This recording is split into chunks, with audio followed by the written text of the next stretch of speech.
할렐루야.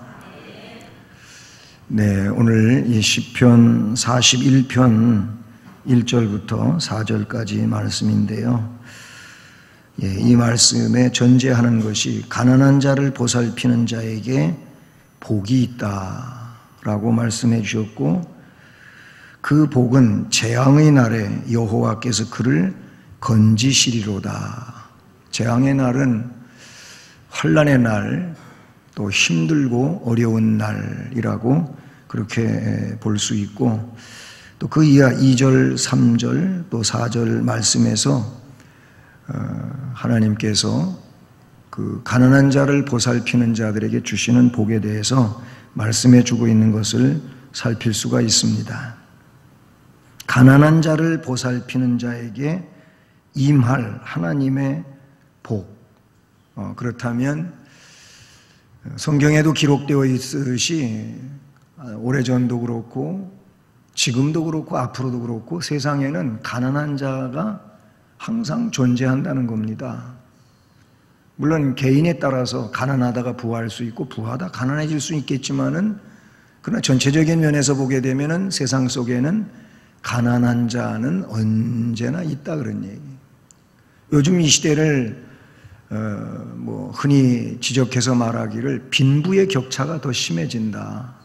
부한 자는 더 부해지고 빈한 자는 더 빈하게 되고, 근데 이 가난한 사람들이 더 그 바운다리가 커지는 이런 상황이라고 볼 수가 있어요. 지금 경제 체제도 그렇고 여러 가지 면에서 보게 되면은 옛날보다는 나름대로 더 부하게 살고 하지만, 그럼에도 불구하고 왠지 더 이렇게 하층에서 사는 그런 구조가 점점 더 커져가고 있다는 것은 우리가 피부로 느끼는 그런 일들이라고 볼 수 있다는 것이죠. 언제든지 가난한 자는 늘 존재하는데, 이 가난한 자들을 보살피는 자에게 하나님은 복을 주신다 그랬어요. 이 말씀은 결국 무슨 얘기냐면, 하나님이 일을 하시는데 세상에 그래도 그 가난한 사람들을 보살피는 자를 세우신다는 거고, 그리고 그런 대열에 있는 사람들이 하나님의 복을 받는다라고 말씀해 주고 있는 것이죠. 그래서 우리가 먼저 생각해 볼 수 있는 것은 하나님의 관심입니다. 하나님의 관심이 과연 뭐냐? 이 말씀은 이미 설명드린 것처럼 하나님의 관심은 가난한 자와 또 가난한 자를 보살피는 자에게 있어요.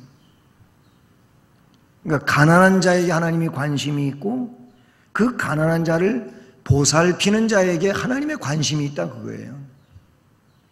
하나님은 부자에게 관심이 있는 게 아니고 가난한 자에게 관심이 있고 가난한 자를 보살피는 자에게 관심이 있다, 이런 말씀이거든요. 그러니까 우리들이 이 말씀에 하나님이 주시는 교훈을 잘 받아야 될 줄로 믿습니다. 많은 사람들은 부자 되는 데 관심이 있는데, 그러나 진정한 신앙인들은 부자 되는 관심보다도 하나님이 관심이 뭐냐, 하나님의 관심을 먼저 알고 그 관심 속에 살고자 하는 것이 진정한 신앙인들이다. 그렇게 우리가 이해하면 성경을 바로 이해하는 내용이 되는 줄로 믿습니다. 그래서 우리가 본문을 앞에서 또 사회 보시는 위원장께서 읽으셨는데 한 절 더 읽어야 되죠. 그런데 여기 말씀해 보면 가난한 자를 보살피는 자에게 뭐가 있다고요? 복이 있다 그래요. 복이 있음이요. 그러니까 복 있는 자는 다른 사람이 아니고 가난한 자를 보살피는 자다, 그런 얘기고, 그러면 어떤 복이? 재앙의 날에 여호와께서 그를 건져주신다는 것이고, 여호와께서 그를 지키사 살게 하시리니 그가 이 세상에서 복을 받을 것이라. 주여, 그를 그 원수들의 뜻에 맡기지 마소서. 여호와께서 그를 병상에서 붙드시고 그가 누워있을 때마다 그의 병을 고쳐 주시나이다. 내가 말하기를 여호와여 내게 은혜를 베푸소서. 내가 주께 범죄하였사오니 혹 죄를 지었다 할지라도 죄가 있다 할지라도 나를 고치소서 하였나이다. 결국 이 말씀은 하나님의 복이 임하여 재앙의 날에 건짐을 받고 사는 역사가 있게 되고 원수들의 손에 맡겨지지 아니하고 병을 고침받고 영적인 이 죄 문제도 해결되어지는 이런 역사가 있다고 말씀해 주고 있지 않습니까? 하나님의 관심은 가난한 자에게 있고 그 가난한 자를 보살피는 자에게 관심이 있습니다. 그리고 관심이 있다고, 하나님의 관심이 거기 있다고 하는 것은 하나님이 그런 이들에게 복을 주신다고 하는 것을 나타내 주시는 것이죠. 가난한 자라, 오늘 말씀에 가난한 자를 보살피는 자라고 그렇게 되어 있는데, 여기서 말하는 가난한 자는 허약해서 의지할 데가 없는 그런 사람이라는 겁니다. 성경 번역본들이 여러 가지가 있지 않습니까? 근데 그 번역본마다 조금씩 이 내용을 달리 말하고 있다는 겁니다. 우리 개역 개정판이나 현대인의 성경에서는 그냥 가난한 자로 그랬어요. 그런데 바른 성경에서는 이걸 불쌍한 사람이라고 그랬습니다. 새번역 성경에서는 가난하고 힘없는 사람이라고 그랬어요. 쉬운 성경에서는 연약한 사람들이라고 했고, 현대화 성경에서는 어디 한 곳 기댈 데 없이 가난하게 살아가는 이라고 그렇게 말하고 있어요. 그러니까 종합해 보면 정말 힘도 없고, 세상 말로 말하면 백도 없고, 어디 의지할 데가 없는 막막한 처지에 있는 이런 사람을 여기서는 그냥 가난한 자라고 그렇게 간단히 표현하고 있는 것이죠. 하나님께서는 이런 자들에게 특별한 관심을 가지고 계시고요. 그리고 그 관심이라고 하는 것은 그냥 고통을 바라보고 아는 정도에 미치는 것을 관심이라고 하지 않고, 그 고통에 적든지 아니면 크든지 동참하는 것, 이게 관심이라는 거예요. 더 구체적으로는 그 어려움을 동참하면서 다소나마 그것을 좀 제거해 줄 수 있는 이 내용을 관심이라는 것이죠. 가난한 자를 보살피는 겁니다. 보살피는 게 관심인데, 그것이 곧 다소나마 그 문제를 해결해 줄 수 있는 이런 실제적인 내용을 말씀하고 있다는 겁니다.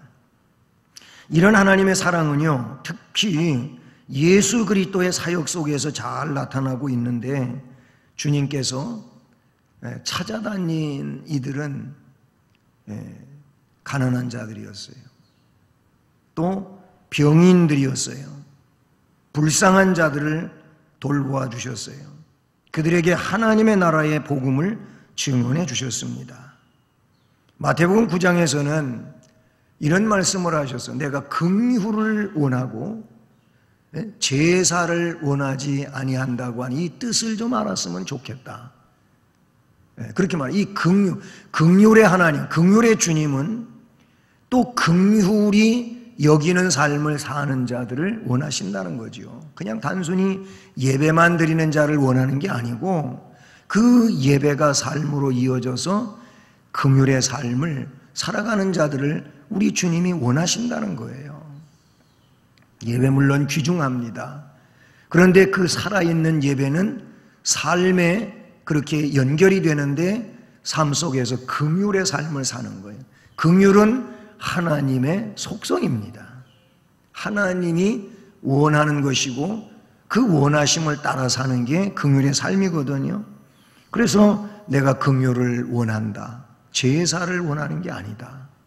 그걸 좀 알았으면 좋겠다, 이렇게 말씀하셨고, 그래서 건강한 자에게는 의사가 쓸데없고 병든 자에게라야 쓸데있느니라 하고 마태복음 9장 12절에서 말씀해 주신 내용이죠.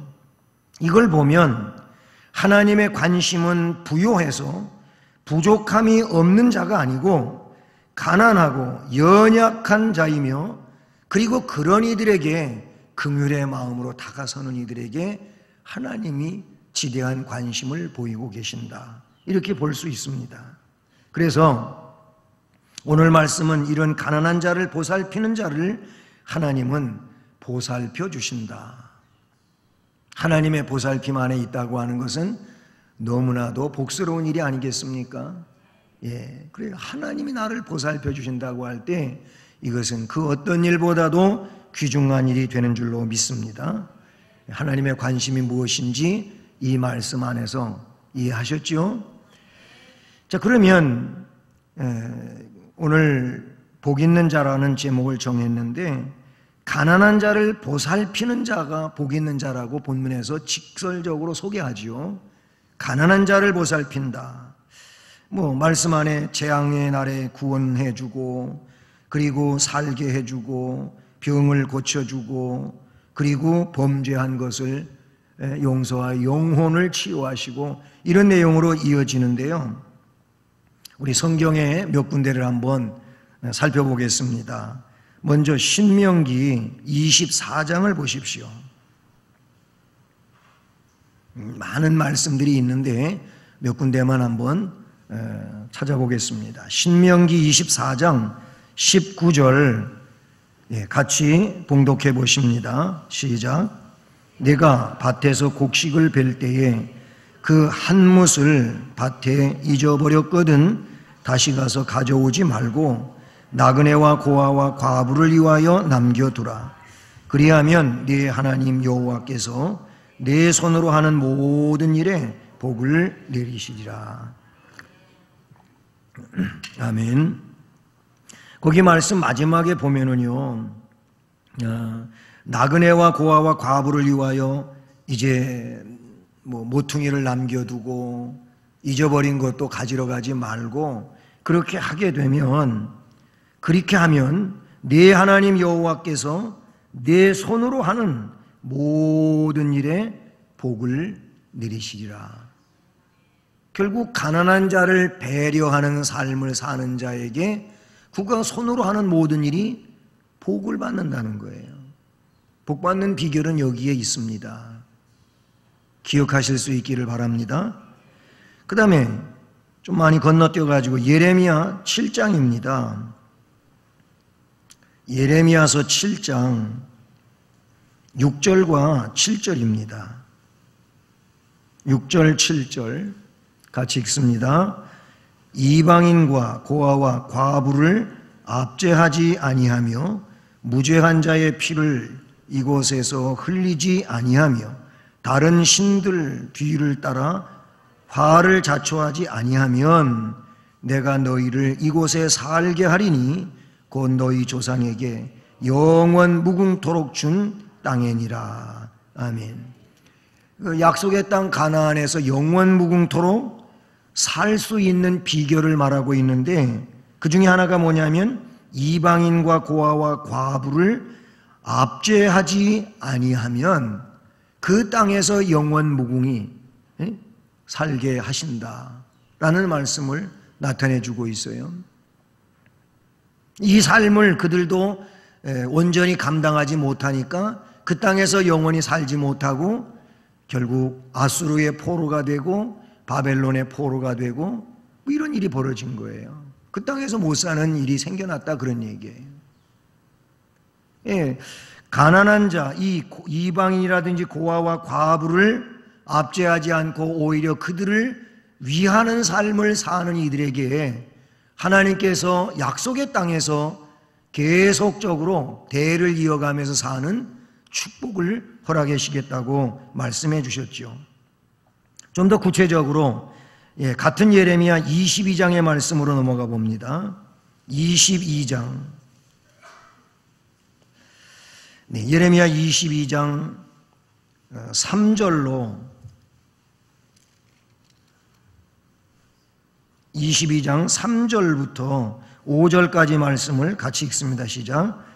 여호와께서 이와 같이 말씀하시되 너희가 정의와 공의를 행하여 탈취당한 자를 압박하는 자의 손에서 건지고 이방인과 고아와 과부를 압제하거나 학대하지 말며 이곳에서 무죄한 피를 흘리지 말라.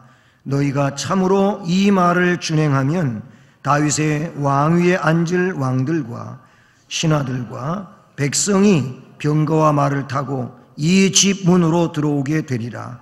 그러나 너희가 이 말을 듣지 아니하면 내가 나를 두고 맹세하노니 이 집이 황폐하리라. 여호와의 말씀이니라. 아멘. 자, 이 말씀에도 3절 중간에 보게 되면 이방인과 고아와 과부를 압제하거나 학대하지 말며 이곳에서 무죄한 피를 흘리지 말라. 너희가 참으로 이 말을 준행한다면 다윗의 왕위에 앉을 왕들과 신하들과 백성이 병거와 말을 타고 이 집문으로 들어오게 되리라. 이건 뭐예요? 말을 타고 이 성으로 자꾸 들어오게 된다고 하는 것은 외적을 물리치고 승리하고 온다는 겁니다. 그러니까 적으로부터 해를 입지 아니하고 오히려 전쟁에서 승리하고 나라를 안정되게 그렇게 이끌어가는 그런 복이 있겠다고 말씀하고 있는 거예요. 앞에 말씀처럼 이 불쌍한 사람들을 보호하고 돕는 이 삶을 살 때 그런다는 거예요. 이거 국가적인 측면에서도 그렇다는 것을 말씀해 주고 있죠. 다시 이제 신약으로 건너와 가지고 마태복음 6장을 봅시다. 우리 주님께서 말씀해 주신 내용인데요. 마태복음 6장 2절부터 4절 같이 읽습니다. 그러므로 구제할 때에 외식하는 자가 사람에게서 영광을 받으려고 회당과 거리에서 하는 것 같이 너희 앞에 나팔을 불지 말라. 진실로 너희에게 이르노니 그들은 자기 상을 이미 받았느니라. 너는 구제할 때에 오른손이 하는 것을 왼손이 모르게 하여 네 구제함을 은밀하게 하라. 은밀한 중에 보시는 너희 아버지께서 갚으시리라. 아멘. 구제할 때 떠들썩하게 하지 말라. 조용히 은밀하게 하라는 거예요. 옛날도 그랬었겠지만 특별히 현대사회는 같은 교회 안에서 구제가 이루어져도요, 보는 이마다 평가하는 게 좀 다르잖아요. 그래서 어떤 분은 볼 때 그분은 정말 구제를 받으셔야 될 분이다 이렇게 말할 수 있지만, 또 어떤 사람이 볼 때는 그분이 왜 구제 대상이냐 이런다니까는요. 그래서 이게 교회마다 구제하는 일을 교회 앞에 전체적으로 공개하는데 어려움이 있는 거예요. 왜냐하면 덕스러운 일을, 좋은 일을 그거 문제가 될 수 있잖아요. 그래서 사람마다 보는 입장에서 다르다 그런 얘기예요. 어떤 분은 내가 시장 가서 보니까 그분은 나보다 좋은 거 잘 사더라 이렇게 하나 사는 걸 보고서 또 이상하게 그렇게 얘기를 한다든지, 우리보다 더 맛있는 거 사다 먹더라. 이게 보는 사람마다 다르다 그런 얘기예요. 그러니까 교회가 하는 일을 또 그것을 오죽 잘 평가해서 그렇게 하실까, 그렇게 좀 말해주면 좋은데 그렇지가 않다는 거예요. 이런 점이 있어요. 그러니까 이 말씀에서도 한 일을 괜히 생색내듯 그렇게 나팔을 불지 말라고까지 이야기를 하면서 뭐라고 말씀하십니까? 은밀하게 하라는 거예요. 얼마만큼? 오른손이 하는 것을 왼손이 모르게. 아니, 오른손이 하는 걸 왼손이 왜 모릅니까? 여기서 말하고자 하는 것은 이쪽 손이 하는 걸 이쪽 손이 모른다고 하는 건 그만큼 은밀성을 이야기하는 거예요. 예? 그런 얘기인데, 그렇게 하면 네 구제함을 은밀하게 하라. 은밀한 중에 보시는 너의 아버지께서 갚으신다. 여기서 갚으신다고 하는 이 말은 네가 그렇게 하면 하나님께서 그거를 채우신다는 거예요. 그러니까 똑같이 채워주는 게 아니고, 하나님의 채우심은 뭐예요? 항상 넘치는 채우심이에요. 충만한 채우심을 우리가 기억할 수 있기를 바라는 겁니다. 한 군데 더 찾아봅니다. 고린도후서 9장입니다. 고린도후서 9장 6절부터 11절까지 말씀입니다. 먼저 한번 쭉 읽습니다. 시작. 이것이 곧 적게 심는 자는 적게 거두고 많이 심는 자는 많이 거둔다 하는 말이로다. 각각 그 마음에 정한 대로 할 것이요 인색함으로나 억지로 하지 말지니 하나님은 즐겨내는 자를 사랑하시느니라. 하나님이 능히 모든 은혜를 너희에게 넘치게 하시나니 이는 너희로 모든 일에 항상 모든 것이 넉넉하여 모든 착한 일을 넘치게 하려 하심이라. 기록된 바 그가 흩어 가난한 자들에게 주었으니 그의 의가 영원토록 있느니라 함과 같으니라. 심는 자에게 씨와 먹을 양식을 주시는 이가 너희 심을 것을 주사 풍성하게 하시고 너희 의의 열매를 더하게 하시리니 너희가 모든 일에 넉넉하여 너그럽게 연보를 함은 그들이 우리로 말미암아 하나님께 감사하게 하는 것이라. 아멘. 이 말씀에 즐겁게 이 내용은 고린도 교회로 하여금 구제 헌금을 하게 한 일에 대한 내용이거든요. 근데 이 고린도 교회보다도 더 늦게 시작했던 마게도냐 지역 교회가 이 구제 헌금을 더 즐거움으로 완벽하게 해냈습니다. 고린도 교회보다도 따지고 보면 고린도 교회 지역이 더 잘 사는 지역이에요. 마게도냐 지역보다도. 근데 마게도냐 지역 사람들이 더 넘치는 기쁨을 가지고 그 일을 한 일에 대해서 바울은 고린도 교회도 이 일을 하는 데 있어서 억지로 하지도 말고 인색함으로 하지도 말고 기쁨으로 자원해서 해라. 그렇게 하면 뭐라고? 적게 심으면 적게 거두고 많이 심으면 많이 거둔다 하는 이 하나님 말씀에 근거해요. 하나님께서 그렇게 역사하실 것이다 라고 하고 말씀하셨어요. 그래서 그 시편 112편 9절 말씀이 거기 9절에 인용되고 있는데 그가 흩어 가난한 자들에게 주었으니 그의 의가 언제까지? 영원토록 있는 거랍니다. 할렐루야. 그러면서 심는 자에게 씨도 주시고 먹을 양식을 주시는 그분께서 너희 심을 것을 주신다는 거예요. 그래서 어떻게 한다고요? 풍성하게 하시고 너희 의의 열매를 더하게 하시고 너희가 모든 일에 넉넉해서 너그럽게 할 수 있도록 하신다는 겁니다. 믿을 수 있기를 바랍니다. 이건 하나님 말씀이지 않습니까? 그러니까 신명기 24장, 예레미야 7장, 22장, 마태복음 6장, 고린도후서 9장 이런 말씀들을 보게 되면 어떤 말씀입니까? 하나님께서 그런 이들에게 복을 주신다는 거예요. 그래서 승리의 역사가 있고 그 땅에서 계속적으로 대를 이어가며 사는 일들이 있게 된다고 하는 것이고 왕, 군사, 백성들이 전쟁에서 승리하고 다시 개선문으로 들어오는 이런 일도 있게 된다는 말씀이거든요. 그런가 하면 아버지께서 갚아주신다는 거예요. 할렐루야. 하나님 아버지가 갚아주신다 그랬어요. 그리고 고린도서 이 후서 9장의 말씀을 보면 하나님께서 넘치게 하신대요. 풍성하게 하신대요. 아멘. 구제하는 일은 좋은 일입니다. 하나님이 명하신 일들이라 그런 얘기예요. 다시 오늘 말씀으로 돌아와 보게 되면은 그래서 오늘 말씀에서는 이 가난한 자를 보살피는 자에게 복이 있는데 재앙의 날에 여호와께서 그를 건지신다고 말하고 있어요. 이 재앙의 날은 역시 번역본 성경들에 보면 조금씩 다르게 말했는데 바른 성경에서는 재앙의 날 이렇게 말했지만 오늘 개정판 같이요. 새번역 성경에서는 재난이 닥칠 때 주님께서 그를 그 재난에서 구해 주신다. 공동번역 성경에서는 불행한 날에 야훼께서 그를 구해 주시리라.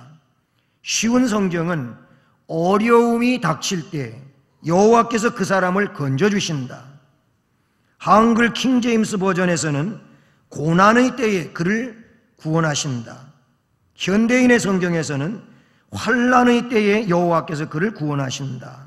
이렇게 조금씩 다르지만 재앙의 날, 재난이 닥칠 때, 불행한 날, 어려움이 닥칠 때, 고난의 때, 혹은 환난의 때 재난받는 날, 전부 보면은 사람들이 그 속에 떨어지게 되면은 대책도 없고 그저 막막하기만 한 이런 상황인데, 그런데 그런 상황에서도 하나님이 어떻게 한다고요? 거기서 건져내신다고 말씀하고 있습니다. 이게 가난한 자를 보살피는 자에게 주시는 하나님의 은혜와 복이 되는 줄로 믿습니다. 그래서 이 선한 삶을 사는 사람들을 하나님은 험한 시기에도 무사하게 할 것이고, 서로 재난에 빠져든다 할지라도 하나님의 손길을 통하여 건짐을 받게 되는 줄로 믿습니다. 갈라디아서 6장 7절에서는 그래서 스스로 속이지 말라. 하나님은 업신여김을 받지 아니하시나니 사람이 무엇으로 심든지 그대로 거둔다. 선을 위하여 심는 자는 반드시 하나님의 역사에 의해 선을 거두겠지만, 악을 심으면 악을 거둘 수밖에 없다고 말씀해 주고 있어요. 재앙의 날에 구원받고, 그 다음에 이어지는 말씀에 보니까 원수의 손에서 건져주신다고 말씀하고 있어요. 그래서 2절 보면 여호와께서 그를 지키사 살게 하시니 그가 이 세상에서 복을 받을 것이라. 주여 그를 그 원수들의 손에, 원수들의 뜻에 맡기지 마소서. 이 말은 원수들이 함부로 하지 못하게 그 원수들에게로부터 지켜주시는 하나님의 축복에 대하여 말씀하고 있는 줄로 믿습니다. 시편 21편 11절에 보면 비록 그들이 왕을 해하려 하여 음모를 꾸몄으나 이루지 못하는도다. 아멘. 왜 그렇습니까? 하나님께서 그 다윗 왕을 지켜주고 계시기 때문인 줄로 믿습니다. 그를 건져주시기 때문에 다른 사람들이 그 왕을 해하려고 하지만, 음모를 꾸미고 있지만 절대로 그 음모에 의해서 어렵게 되지 않는다고 말씀해주고 있는 것이죠. 이것을 사도 바울은 로마서 8장에서 누가 우리를 그리스도의 사랑에서 끊겠느냐, 하나님이 우리를 위하시면 그 어떤 것도 대적할 수가 없고 정죄할 수가 없다, 그렇게 바울 사도는 표현해주고 있지 않습니까? 할렐루야. 하나님이 누구를 위하십니까? 가난한 자를, 보살피는 자를 위하시기 때문에 원수가 그를 해하지 못하게 하신다. 또 한 가지는 병 중에서 치료시킨다고 말씀해주고 있어요. 3절 여호와께서 그를 병상에서 붙드시고, 여기서 그는 누구 다른 이가 아니에요. 앞에 가난한 자를 보살피는 자를 말해요. 복 있는 사람, 이 사람을 하나님께서 병상에서 붙들어 주시고 그가 누워 있을 때마다 그의 병을 고쳐주시나이다. 결국 때에 따라 질병의 문제도 이런 삶을 살고 있는 자에게는 하나님의 역사에 의하여 치료되어지는 이런 역사가 있다고 말씀해주고 있는 것이죠. 또 마지막으로 4절 말씀에서 내가 말하기를 여호와여 내게 은혜를 베푸소서, 내가 주께 범죄하였사오니 나를 고치소서 하였나이다. 범죄는 영적인 문제인데 이 문제까지도 하나님이 고치신다고 하는 것은 영혼의 문제가 치료되어지는, 회복되어지는 이 내용을 말하고 있는 줄로 믿습니다. 왜 그렇습니까? 그것이 복 있는 삶이기 때문에 그런 거예요. 그리고 왜 그것이 복 있는 삶입니까? 하나님의 선하신 명령을 순종하는 삶이기 때문에 그렇습니다. 가난한 이들을 보살피는 일은 하나님이 명령하셨어요. 어디에? 성경에 많이 나오지만은 이미 앞에서 살펴본 그런 말씀들도 그런데 한번 우리 출애굽기 말씀 찾아보시겠습니다. 출애굽기 22장입니다. 출애굽기 22장 21절로 24절, 22장 21절로 24절 같이 읽습니다. 시작. 너는 이방 나그네를 압제하지 말며 그들을 학대하지 말라. 너희도 애굽 땅에서 나그네였음이라. 너는 과부나 고아를 해롭게 하지 말라. 내가 만일 그들을 해롭게 함으로 그들이 내게 부르짖으면 내가 반드시 그 부르짖음을 들으리라. 나의 노가 맹렬함으로 내가 칼로 너희를 죽이리니 너희의 아내는 과부가 되고 너희의 자녀는 고아가 되리라. 아멘. 자, 이 말씀에 보게 되면 어려움 속에 있는 사람들을 학대하지 말고 해롭게 하지 말라는 것입니다. 이거 하나님 명령이에요. 나그네를, 고아를, 과부를 어렵게 하지 말. 오히려 말씀처럼 어떻게 하라고? 보살피라는 거지. 보살펴라. 보살피라는 거예요. 결국 이런 이들을 보살피는 일은, 또 구제하는 이 선한 사업을 하는 일은 하나님 명령이라 그런 얘기예요. 이 시대는 이런 일들이 더 필요로 되어지는 그런 시대라고도 볼 수가 있지 않습니까? 전도서 11장 1절 말씀에 보면은 너는 네 떡을 물 위에 던지라. 그러면 여러 날 후에 도로 찾는다 그랬어요. 네 떡은 물질을 말하는 거예요. 물질을 물 위에다가 던지라. 물은 세상을 말하는 거예요. 그러면 너의 가지고 있는 이 물질을 세상에 던져라. 세상의 구제 사업에 쓰라. 그 말이거든요. 그러면 여러 날 후에 도로 찾는다는 거예요.